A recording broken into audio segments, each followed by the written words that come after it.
All right, YouTube, this is 2cent back with my 2 cents on Octopath Traveler, and today we're going to be talking about the Varkyn Cup. Specifically, we're going to be doing a little bit of spoilers, so I'm not going to get into the mechanics of the fight at all, but we're going to be talking about basically the weaknesses of the units involved in the fight, and kind of give you guys some ideas for what units to be working on between now and then. And make sure you stay all the way to the end of the video, because I do have a speculation on who the next unit is going to be coming to our global servers here, or at least a unit that I think is going to be here before the cup, because we keep getting units that are going to be specifically good for the next cup, before that cup kind of arrives, and I think I figured out who that unit's going to be, so, make sure you stay around for that. Let's get into the video. Alright, so in the background here, you're going to see me unlocking the dragon lair inside the Tower of Remembrance, which, if you didn't know, you just have to, find all the elites and then go and fight all the little mini bosses in there, and then when you go to leave, you'll get the dragon to proc, and then you can go in there and fight him. So enjoy that as far as our kind of a background goes. So looking here, we can see I just put a slice here of our little calendar that we have coming out, and we see that in November, the Varkyn Cup is going to be coming kind of early on, probably the first week or so. So what we're basically going to be looking at here, and here's going to be the spoilers, is the weaknesses. Alright, so as we're used to, we're going to have Varkyn in the back, compared to the two bodyguards up in the front. They're going to share a couple weaknesses up there in the front with the spear and the bow, but then we're also going to have Tome and Frost up there, or the ice, for the top one, and then at the bottom, the difference is going to have a sword and light instead. And so you want to take these, obviously compare them back with Varkyn, who's going to have sword and ice, and then staff as well. So let's just kind of take a look at what we might be able to bring as far as maybe some 4-star units, or maybe some of the 5-star units, especially the ones that we've had around for a while, and see what kind of teams we might be able to come up with for this. What I'm not going to do is talk about like healers, or buffers and debuffers like Lynette or Viola. You can definitely kind of bring those as you need, and kind of get a feel for them. So what we're really going to rely on is who can we be building now for our shield breaking purposes and for our damage dealing purposes. Alright, and so for my beginning suggestions, let's look at taking out that kind of front line there, and let's talk about some 4-star units that are going to help you with that. Lucette being one of them, going to be really helpful with the bow attacks in general, being able to inflict a defense down, and also you have some ice attack options on here, so even after you've cleared out these first couple units, you can still kind of swap in to utilize some some ice damage, or shield breaking for Varkyn himself. Granted, it's a 4-star unit and definitely is physically focused, so you're not looking for a lot of damage here, but will definitely help with that kind of front line.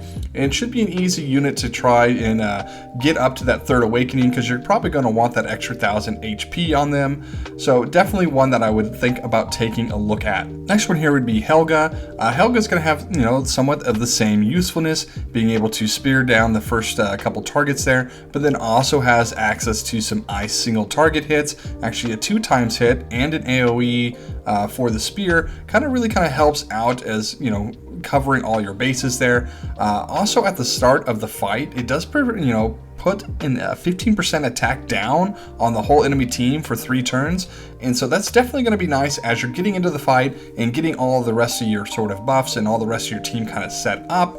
I do like that as being able to help reduce some of that damage on the outset there. So I do think both of these units are, everybody probably has them at this point, so you definitely kind of want to think about building them up and getting them to a place where they can find the usefulness that I think they should have in this encounter. Alright, and for a 5-star unit that you might want to bring to kind of work on that kind of front line would be our boy Scarecrow. He makes a lot of usefulness out there with that 4x AoE bow hitting, so definitely going to be useful in this encounter for that. However, the usefulness against the boss is going to be pretty lackluster, as being a wind element and then the bow, so I definitely want to pair him with somebody who's going to be better against Varkyn, but isn't so good against the front line. That way you can basically flip-flop them in the fight after, the front line's been cleared out. All right, so moving to talk about Varkyn specifically, we're definitely going to have one of our best units here being Fior as an option. Going to be really great since I think a lot of us have this unit as it being a day 1 unit. And she is just going to be able to be kind of a monster in this fight with the 2x sword AoE, which will help take care of the front line as well.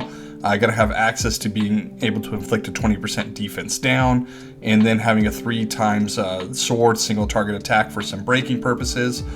Definitely, you know, Fior is going to be a very good damage dealer for this fight and a very good shield breaker for this fight. So definitely, you're going to bring her in, you know, if you have her. So if you guys don't have her yet, don't worry, there's a couple other ones here that will be pretty good as well. And I'm not quite sure who's going to win out on the damage modifiers here, whether it be Fior or the next one. And that is Corrin. You know, definitely another shield breaking sort of unit that we can utilize here. Has a 4x sword. It is random target, so you're going to find, you know, obviously more usefulness, you know, once the front line's gone, about being able to use that, especially since one of the front liners doesn't have the sword weakness. So, but also we're going to have that modifier of the 1.2 times power when the enemy hasn't acted yet, so like in a break state. So definitely going to be a large nuke capable there from Corrin. So I'm excited to see these two warriors kind of battle it out for who's going to kind of take home that prize. So as far as the elemental in both of these units, they have dark and light, not going to be super impactful on this.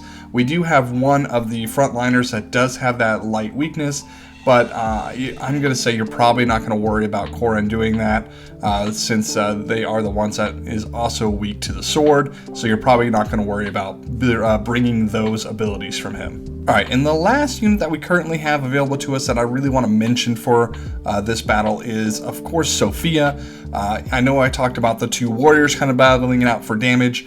I'm not sure either one of them are going to be able to compare to the damage that Sophia is going to deal out during this fight with the multiple weaknesses between one of the front lines and the back lines with that ice, and then just the sheer amount of power that Sophia has. Everybody who has her, you know what I'm talking about. If you've built her up, she definitely, you know, packs a huge punch with her abilities there.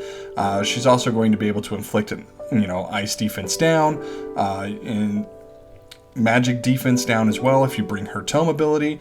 So it's definitely going to be a real kind of like, if you have these 3 units, I think you're really going to be set of being able to kind of bring this boss down pretty easily in that regard. It's a tough fight, and it's a tough fight mechanically, don't get me wrong there, but the ability to be able to bring that, you know, that boss down quicker obviously makes the fight easier. So that's kind of where I'm going to leave that, is if you have these 3, I think you're just going to have an easier time than not having them. So, but let's take a look at the unit that I think we're going to be getting between now and the release of this cup, that I think also might be a really nice one to bring along, should you have the rubies or whatever to pull for the unit. All right, and that unit is going to be Cordonia.